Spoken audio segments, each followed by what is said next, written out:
ইরানের নতুন ক্ষেপণাস্ত্র ইসরায়েলকে গোলকধাঁধায় ফেলেছে। তেহরানে মার্কিন বিমান হামলার পর ইসরায়েলের দফায় দফায় রকেট নিক্ষেপ করে ইরান। তবে আশ্চর্যের বিষয় হলো ইরানের নতুন ক্ষেপণাস্ত্রে ইসরায়েলে আগাম সতর্কতামূলক কোনো সাইরেন বাজেনি। ইরানের ওই ক্ষেপণাস্ত্র শনাক্তই করতে পারেনি ইসরায়েলের আকাশ প্রতিরক্ষা ব্যবস্থা। এবার ইয়েমেন থেকে ইসরায়েলে হামলা চালানো হয়েছে। এ সময় দেশটির আকাশে সাইরেন বেজে ওঠে। কাতার ভিত্তিক সংবাদ মাধ্যম আল জাজিরার এক প্রতিবেদনে এ তথ্য জানায়। ইরানের পরমাণু স্থাপনায় যুক্তরাষ্ট্রের হামলার পর নতুন ক্ষেপণাস্ত্র দিয়ে ইসরায়েলে পাল্টা হামলা চালিয়েছে তেহরান। এবার যুক্তরাষ্ট্রসহ পশ্চিমাদের শায়েস্তা করতে মার্কিন নৌবাহিনীর যুদ্ধজাহাজে ক্ষেপণাস্ত্র হামলা এবং হরমুজ প্রণালী বন্ধ করে দেওয়ার হুমকি ইরানের। ইরানে মার্কিন বিমান হামলা চালানো হবে কিনা সেজন্য 2 সপ্তাহ সময় নিয়েছিল প্রেসিডেন্ট ডোনাল্ড ট্রাম্প। মূলত এটা ছিল একটি কৌশল মাত্র। সময় নেওয়ার 2 দিনের মাথায় নেতানিয়াহুর মিথ্যাচারে সাড়া দিয়ে ইরানের 3টি পারমাণবিক স্থাপনায় হামলা চালায় যুক্তরাষ্ট্র। ইরানকে আকাশ প্রতিরক্ষা ব্যবস্থা নিয়ে যৌথ প্রকল্পের প্রস্তাব দিয়েছিল রাশিয়া, কিন্তু তেহরান আগ্রহ দেখায়নি, এমনটা জানিয়েছেন রুশ প্রেসিডেন্ট ভ্লাদিমির পুতিন। তুরস্কের অত্যাধুনিক ড্রোন ব্যবহার করে রুশ বাহিনীকে ইউক্রেন যখন নাকানি-চুবানি খাওয়াচ্ছিল, তখন ইরানি ড্রোন ব্যবহার করে রক্ষা পায় রাশিয়া। তবে এবার ইরান ইসরায়েল সংঘাতে নিজের স্বার্থটাই প্রাধান্য দিচ্ছেন পুতিন। ইরানের পরমাণু স্থাপনায় হামলা করার সামর্থ্য ছিল না ইসরায়েলের। শেষ পর্যন্ত ইরানের 3টি পারমাণবিক স্থাপনায় একযোগে হামলা চালায় যুক্তরাষ্ট্র ইসরায়েল। এই সামরিক অভিযানের নাম দেওয়া হয় অপারেশন মিডনাইট হ্যামার। সংঘাত না বাড়াতে ইরানের প্রতি আহ্বান জানিয়েছে জার্মানি, ফ্রান্স এবং যুক্তরাজ্য। পারমাণবিক স্থাপনায় হামলার পর এ অঞ্চলকে অস্থিতিশীল করতে পারে এমন কোনো পদক্ষেপ না নেওয়ার আহ্বান জানিয়েছে এই 3 দেশ। ইরানের 3টি পারমাণবিক স্থাপনায় আমেরিকান হামলা ইরান ইসরায়েল চলমান সংঘাতের উত্তেজনা কয়েক গুণ বাড়িয়ে দিয়েছে। প্রেসিডেন্ট ডোনাল্ড ট্রাম্পের নির্দেশে আমেরিকান হামলার ফলে পারমাণবিক কর্মসূচিতে অনেক দূর পিছিয়ে গেছে ইরান। ইরানের পারমাণবিক কেন্দ্রে যুক্তরাষ্ট্রের হামলায় বিশ্বজুড়ে তীব্র নিন্দার ঝড় বইছে। মুসলিম বিশ্বের পাশাপাশি বিষয়টি উদ্বেগের কারণ হয়ে দাঁড়িয়েছে রাশিয়ারও। দেশটির রাজনীতিবিদদের দৃষ্টিতে অনিশ্চয়তা তৈরি হয়েছে রাশিয়ার ভবিষ্যৎ নিয়ে। ইরান ইসরায়েল যুক্তরাষ্ট্র যুদ্ধের আজকের শীর্ষ 10 নিউজের এবার জানুন বিস্তারিত।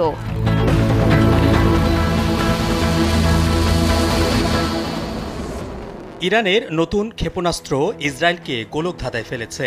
তেহরানে মার্কিন বিমান হামলার পর ইসরায়েলে দফায় দফায় রকেট নিক্ষেপ করে ইরান। হামলার লক্ষ্যবস্তু ছিল বেশ বিস্তৃত। সিরিয়ার দখলকৃত গোলান হাইটস অঞ্চল থেকে শুরু করে আপার গ্যালিলি, আবার উত্তর ও মধ্য উপকূলীয় এলাকা পর্যন্ত বিস্তৃত অংশে হামলা চালানো হয়েছে। তবে আশ্চর্যের বিষয় হল ইরানের নতুন ক্ষেপণাস্ত্রে ইসরায়েলে আগাম সতর্কতামূলক কোনো সাইরেন বাজেনি। এতে হতাহতের সংখ্যা অনেক বেশি হয়েছে। এই প্রথম এমন ঘটনা নিয়ে নতুন আতঙ্ক দেখা দিয়েছে ইসরায়েলে। এই খবর জানিয়েছে টাইমস অফ ইসরায়েল। দেশটির হোম ফ্রন্ট কমান্ড ঘটনাটি তদন্ত করছে বলে জানিয়েছে ইসরায়েলি গণমাধ্যম। ইসরায়েলি চিকিৎসা কর্মীরা বলছেন, সর্বশেষ ইরানি ক্ষেপণাস্ত্র হামলায় দেশ জুড়ে 10টিরও বেশি আঘাতপ্রাপ্ত স্থানে জরুরি সেবা দেওয়া হয়েছে। ইরানি সংবাদ মাধ্যম জানিয়েছে, ইসরায়েলের সর্বশেষ হামলায় ইরান খাইবার ক্ষেপণাস্ত্র ব্যবহার করেছে। খাইবার ক্ষেপণাস্ত্রটি ইরানের ক্ষেপণাস্ত্র ভাণ্ডারের সর্বশেষ মাঝারি পাল্লার ব্যালিস্টিক ক্ষেপণাস্ত্রগুলোর মধ্যে একটি। এটি আনুষ্ঠানিকভাবে খুররাম শাহ 4 নামে পরিচিত। এই অস্ত্র ইরানের দেশীয় উৎপন্ন খুররাম শাহ ক্ষেপণাস্ত্র সিরিজের 4th জেনারেশন। 2000 কিলোমিটার পাল্লার খাইবার ক্ষেপণাস্ত্র 1500 কেজি ওজনের ওয়ারহেড বহনে সক্ষম, যা ইরানের মাঝারি পাল্লার ক্ষেপণাস্ত্রগুলির মধ্যে সবচেয়ে ভারী ওয়ারহেডগুলোর একটি। তরল জ্বালানি চালিত এই ক্ষেপণাস্ত্রটিকে উড়ন্ত অবস্থাতেই নিয়ন্ত্রণ করা যায়। এর পাশাপাশি বায়ুমণ্ডলের বাইরে ওয়ারহেডের গতিপথ সামঞ্জস্য করার সক্ষমতাও রয়েছে এই ক্ষেপণাস্ত্রটির। ইরানে নির্মিত এর আগে ক্ষেপণাস্ত্রগুলোর তুলনায় অনেকটাই নির্ভুলভাবে লক্ষ্যবস্তুতে আঘাত হানতে সক্ষম এটি। প্রযুক্তিগতভাবে খাইবারের সর্বোচ্চ গতি বায়ুমণ্ডলের বাইরে আনুমানিক ম্যাক 16, যা শব্দের গতি 16 গুণ। প্রযুক্তিগতভাবে এই ক্ষেপণাস্ত্র এতটাই শক্তিশালী যে প্রচলিত আকাশ প্রতিরক্ষা ব্যবস্থা দিয়ে এই ক্ষেপণাস্ত্র আটকানো বেশ কঠিন। মোহাম্মদ শাহাবুদ্দিন মাহতাব, কালবেলা। এবার আরও এক দেশ থেকে ইসরায়েলে হামলা চালানো হয়েছে। কয়েক ঘন্টা আগেই এই হামলা চালানো হয়। সোমবার কাতার ভিত্তিক সংবাদ মাধ্যম আল জাজিরার এক প্রতিবেদনে এই তথ্য জানানো হয়েছে। ইরানের আধা সরকারি বার্তা সংস্থা ফার্স নিউজ এজেন্সির এক প্রতিবেদনে বলা হয়েছে, কয়েক ঘন্টা আগেই ইসরায়েলে ক্ষেপণাস্ত্র হামলা করা হয়েছে। এ সময় দেশটির আকাশে সাইরেন বেজেছে। তবে এই হামলা ইরান থেকে চালানো হয়নি, ইয়েমেন এই হামলা চালিয়েছে। প্রতিবেদনে বলা হয়েছে, অপারেশন ট্রু প্রমিসের অধীনে ২১তম হামলা এখনও চালানো হয়নি। এর আগেই ইসরায়েলি সেনাবাহিনী জানায়, ইসরায়েলকে লক্ষ্য করে মিসাইল ছুড়েছে ইরান। সোমবার বাংলাদেশ সময় সকাল ৬:৩০টার দিকে ইসরায়েলি প্রতিরক্ষা বাহিনী IDF জানায়, তারা ইরান থেকে ছোড়া মিসাইল শনাক্ত করতে সমর্থ হয়েছে। প্রতিরক্ষা বাহিনীর হোম ফ্রন্ট কমান্ড দ্রুত সময়ের মধ্যে উত্তর ইসরায়েল ও অধিকৃত জেরুজালেমের বাসিন্দাদের নিরাপদ আশ্রয় কেন্দ্রের কাছে যাওয়ার নির্দেশ দিয়েছে। তাদের বলা হয়েছে, সাইরেন বাজার সঙ্গে সঙ্গে সবাই যেন আশ্রয় কেন্দ্র বা বোমা শেল্টারে প্রবেশ করেন। ইরানের পরমাণু স্থাপনায় যুক্তরাষ্ট্রের হামলার পর নতুন ক্ষেপণাস্ত্র দিয়ে ইসরায়েলে পাল্টা হামলা চালিয়েছে তেহরান। এবার যুক্তরাষ্ট্র সহ পশ্চিমাদের শায়েস্তা করতে নতুন আরেকটি পদক্ষেপ নিতে যাচ্ছে ইরান। মার্কিন হামলার পরপরই ইরানের সর্বোচ্চ নেতা আয়াতুল্লাহ আলী খামেনির প্রভাবশালী উপদেষ্টা হোসেন শরীয়ত মাদারি মার্কিন নৌবাহিনীর যুদ্ধজাহাজে ক্ষেপণাস্ত্র হামলা এবং হরমুজ প্রণালী বন্ধ করে দেওয়ার হুমকি দিয়েছিলেন। তিনি বলেন, ফোর্দো পারমাণবিক স্থাপনায় যুক্তরাষ্ট্রের হামলার পর এখন ইরানের পালা। এক মুহূর্ত দেরি না করে প্রথম পদক্ষেপ হিসেবে তেহরানের উচিত বাহরাইনে অবস্থিত মার্কিন নৌবহরে ক্ষেপণাস্ত্র হামলা চালানো এবং একই সাথে হরমুজ প্রণালীতে যুক্তরাষ্ট্র, ব্রিটেন, জার্মানি ও ফ্রান্সের জাহাজ চলাচল বন্ধ করে দেয়া। এ অবস্থায় হরমুজ প্রণালী বন্ধ করে দেওয়ার পদক্ষেপ নিতে যাচ্ছে ইরান। রোববার দেশটির পার্লামেন্টে এ সংক্রান্ত একটি প্রস্তাব পাশ হয়েছে। ইরানের রাষ্ট্রীয় সংবাদ মাধ্যম প্রেস টিভি জানিয়েছে, প্রস্তাবটি এখন ইরানের সুপ্রিম ন্যাশনাল সিকিউরিটি কাউন্সিলের চূড়ান্ত অনুমোদনের জন্য পাঠানো হবে। এ কাউন্সিলের সিদ্ধান্ত পাওয়ার পরই প্রণালীটি বন্ধের ব্যাপারে কার্যকর ব্যবস্থা নেওয়া হবে। এ বিষয়ে ইরানের পার্লামেন্টের সদস্য এবং ইসলামী বিপ্লবী গার্ড বাহিনীর কমান্ডার ইসমাইল কোজারি জানিয়েছেন, হরমুজ প্রণালী বন্ধ করা বর্তমানে ইরানের কৌশলগত বিবেচনায় রয়েছে এবং প্রয়োজন মনে হলে তা করা হবে। হরমুজ প্রণালী হল আরব সাগর এবং আরব সাগরের সংযোগকারী একটি সংকীর্ণ সামুদ্রিক পথ, যা বিশ্বে তেল ও গ্যাস পরিবহনের জন্য সবচেয়ে গুরুত্বপূর্ণ রুট হিসেবে পরিচিত। প্রতিদিন বিপুল পরিমাণ তেল ও তরল প্রাকৃতিক গ্যাস এই পথ দিয়ে মধ্যপ্রাচ্য থেকে এশিয়া, ইউরোপ এবং অন্যান্য অঞ্চলে রপ্তানি হয়। এই প্রণালীতে যদি কোনো ধরনের বাধা সৃষ্টি হয়, তাহলে তা বিশ্বব্যাপী জ্বালানি বাজারে বিশাল ধাক্কা সৃষ্টি করবে। এতে তেলের দাম বেড়ে যাওয়া, সরবরাহ ব্যাহত হওয়া এবং মধ্যপ্রাচ্যে আরও বড় পরিসরে অস্থিরতা বৃদ্ধি পেতে পারে। সুমনা মুস্তফা, কালবেলা। ইরানে মার্কিন বিমান হামলা চালানোর বিষয়ে সিদ্ধান্ত নিতে 2 সপ্তাহ সময় নিয়েছিলেন প্রেসিডেন্ট ডোনাল্ড ট্রাম্প। মূলত এটা ছিল মধ্যপ্রাচ্যকে নিয়ে তার জুয়া খেলার কৌশল মাত্র। 2 সপ্তাহ সময় নিলেও 2 দিনের মাথায় নেতানিয়াহুর মিথ্যাচারে সাড়া দিয়ে ইরানের 3টি পারমাণবিক স্থাপনায় বোমা ফেলে যুক্তরাষ্ট্র। আর এখন বলা হচ্ছে, বোমা ফেলার কথা আগেই তেহরানকে গোপনে জানিয়েছিলেন ওয়াশিংটন। এই কারণে 60% সমৃদ্ধ করা ইউরেনিয়াম সহ ঝুঁকিপূর্ণ সামগ্রী সরিয়ে ফেলতে সক্ষম হয় ইরান। সম্পূর্ণ যুদ্ধ এড়াতে এমন পদক্ষেপ নেয় যুক্তরাষ্ট্র, এমন দাবি করেছে মধ্যপ্রাচ্য ভিত্তিক সংবাদ মাধ্যম আমওয়াজ মিডিয়া। টিআরটি গ্লোবালে প্রকাশিত প্রতিবেদন থেকে এমন তথ্য জানা যায়। খবরে বলা হয়, 21 জুন মধ্যরাতে ইরানের 3টি প্রধান পারমাণবিক স্থাপনায় যুক্তরাষ্ট্র ভয়াবহ বিমান হামলা চালানোর আগে তেহরানকে জানিয়ে দেয়, হামলার লক্ষ্য হবে শুধুই ফর্দো, ইস্পাহান ও নাতানজ স্থাপনা। একই সঙ্গে যুক্তরাষ্ট্র কোনো পূর্ণমাত্রার সামরিক সংঘাতে জড়াতে চায় না বলেও জানায়। প্রতিবেদন থেকে জানা যায়, আমওয়াজ মিডিয়াকে দেওয়া বক্তব্যে একজন জ্যেষ্ঠ ইরানি রাজনৈতিক সূত্র নাম প্রকাশ না করার শর্তে জানান, এই সতর্ক বার্তার পর ইরানি কর্মকর্তারা তৎক্ষণাৎ পদক্ষেপ গ্রহণ করেন। পারমাণবিক সাইটগুলো থেকে ইউরেনিয়াম গোপন স্থানে সরিয়ে নেওয়া হয়। এর ফলে বড় ধরনের ক্ষতির আশঙ্কা থেকে আংশিকভাবে রক্ষা পায় ইরান। তবে যুক্তরাষ্ট্র কিংবা ইরান কোনো পক্ষই আনুষ্ঠানিকভাবে এ তথ্যের সত্যতা স্বীকার করেনি। এদিকে যুক্তরাজ্য সরকারকেও হামলার আগে বিষয়টি সম্পর্কে অবহিত থাকার কথা জানিয়েছেন দেশটির ব্যবসা ও বাণিজ্য মন্ত্রী জোনাথন রেইনল্ডস। এতে বোঝা যায় এই হামলা ছিল পূর্ব পরিকল্পিত ও আন্তর্জাতিক মিত্রদের সমন্বিত একটি সামরিক পদক্ষেপ। ইরানকে আকাশ প্রতিরক্ষা ব্যবস্থায় যৌথ প্রকল্পের প্রস্তাব দিয়েছিল রাশিয়া, কিন্তু তেহরান তখন সে বিষয়ে আগ্রহ দেখায়নি, এমনটা জানিয়েছেন রুশ প্রেসিডেন্ট ভ্লাদিমির পুতিন। বৃহস্পতিবার রুশ বার্তা সংস্থা তাস আয়োজিত বিশ্বের শীর্ষস্থানীয় সংবাদ মাধ্যমের প্রধানদের এক বৈঠকে এই মন্তব্য করেন তিনি। পুতিন বলেন, আমরা একসময় আমাদের ইরানি বন্ধুদের সঙ্গে আকাশ প্রতিরক্ষা ব্যবস্থা নিয়ে কাজ করার প্রস্তাব দিয়েছিলাম।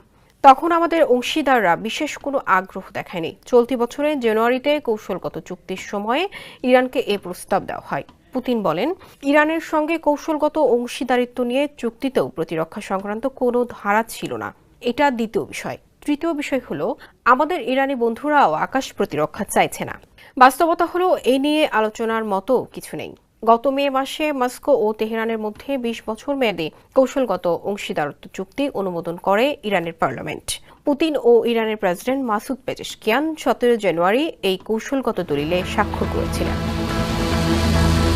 তুরস্কের অত্যাধুনিক ড্রোন ব্যবহার করে রুশ বাহিনীকে ইউক্রেন যখন নাকানি চুবানি খাওয়াচ্ছিল, তখন ইরানি ড্রোন ব্যবহার করে রক্ষা পায় রাশিয়া। তখন ইসরায়েল সরাসরি ইউক্রেনের পাশে দাঁড়ালেও পশ্চিমাদের হুমকি ধমকি উপেক্ষা করে পুতিনের পাশে দাঁড়িয়েছিল ইরান। এবার ইরান ইসরায়েল সংঘাতে নিজের স্বার্থটাই প্রাধান্য দিচ্ছেন পুতিন। রুশ সংবাদ মাধ্যম তাসের প্রতিবেদন অনুযায়ী দ্বিপাক্ষিক চুক্তির ভিত্তিতে ইরানের পক্ষে রাশিয়া নিজেদের স্বার্থে কিছু ভূমিকা রাখলেও চূড়ান্ত পরিণতিতে পুতিন যে ইসরায়েলের পাশে থাকবেন সেই ইঙ্গিতই দিয়েছেন তিনি।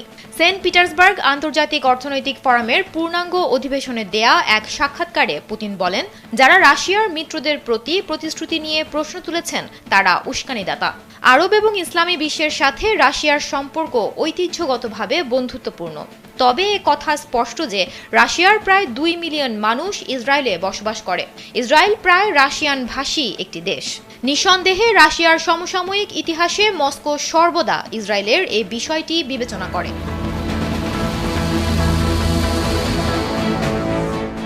ইরানের পরমাণু কর্মসূচি রুখে দিতে শুরু থেকেই যুক্তরাষ্ট্রের সাহায্য চেয়ে এসেছে ইসরায়েল, কারণ মাটির বেশ গহীনে অবস্থিত ফোর্দো পরমাণু স্থাপনায় হামলা করার সামর্থ্য তাদের ছিল না। শেষ পর্যন্ত ইরানের 3টি পারমাণবিক স্থাপনায় একযোগে হামলা চালিয়েছে যুক্তরাষ্ট্র। এই সামরিক অভিযানের আনুষ্ঠানিক নাম দেওয়া হয়েছে অপারেশন মিডনাইট হ্যামার। 25 মিনিটের এই অভিযানে অংশ নেয় 125টি মার্কিন যুদ্ধবিমান।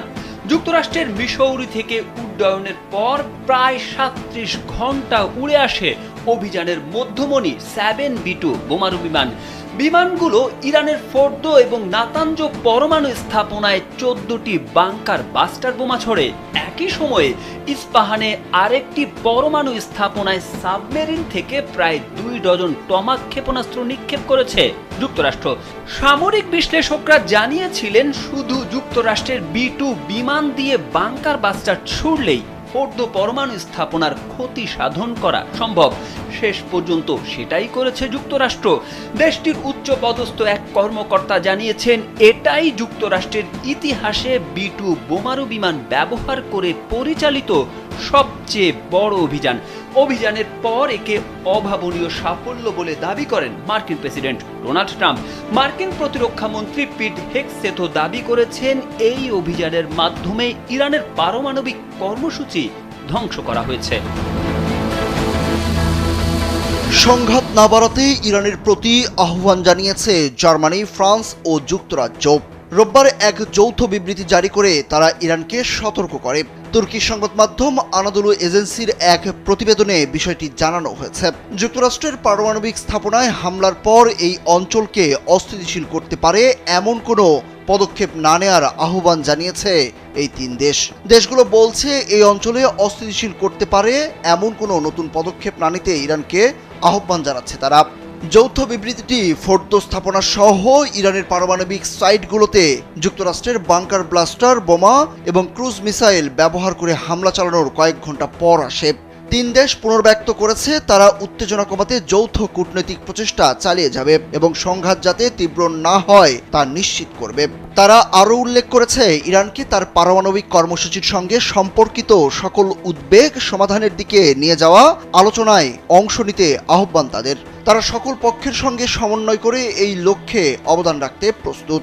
জার্মানি, ফ্রান্স এবং যুক্তরাজ্য জানায় তারা তাদের লক্ষ্যে স্থির। ইরান যেন পারমাণবিক অস্ত্র অর্জন না করে তা তারা নিশ্চিত করতে চায়। সেই সঙ্গে শান্তি ও স্থিতিশীলতার জন্য কাজ করার প্রতিশ্রুতি এবং ইসরায়েলের নিরাপত্তার প্রতি তিন দেশ সমর্থন অব্যাহত রাখবে বলেও ব্যক্ত করে। ইরানের 3টি পারমাণবিক স্থাপনায় আমেরিকান যুদ্ধবিমান বোমা হামলা চালিয়েছে বলে রোববার নিশ্চিত করেছেন যুক্তরাষ্ট্রের প্রেসিডেন্ট ডোনাল্ড ট্রাম্প, যা ইরান ইসরায়েলের চলমান সংঘাতের মধ্যে উত্তেজনা কয়েক গুণ বাড়িয়ে দিয়েছে। এই ইস্যুকে কেন্দ্র করে মন্তব্য করেছেন মার্কিন ভাইস প্রেসিডেন্ট জেডি ভ্যান্স।